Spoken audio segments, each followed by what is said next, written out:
As you make your way through life, one of the things you're going to learn is that some things help you become the best version of yourself, and some things don't.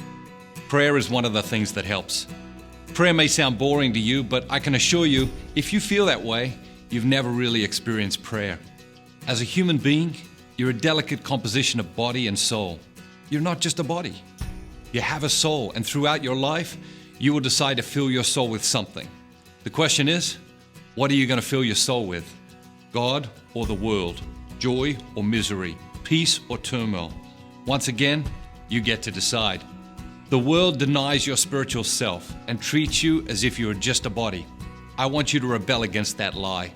In this session, I simply want to encourage you to nurture your spiritual self, to pay attention to it in a world full of distractions, and to set aside a few minutes each day to spend in quiet prayer.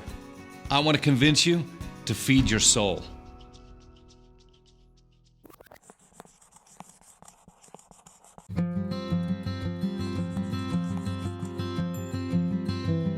You might be thinking to yourself, why should I pray?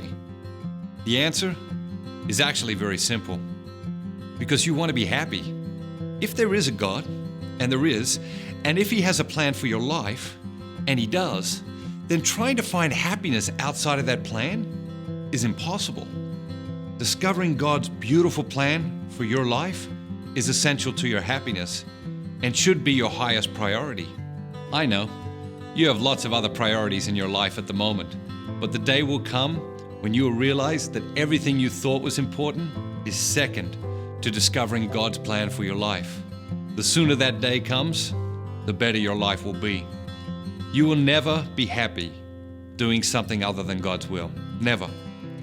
So the question becomes, how do we discover God's will for our lives? One of the ways we discover God's will is through daily prayer. In the summer of 1845, Henry David Thoreau left Concord, Massachusetts because he believed it had become too busy and too noisy.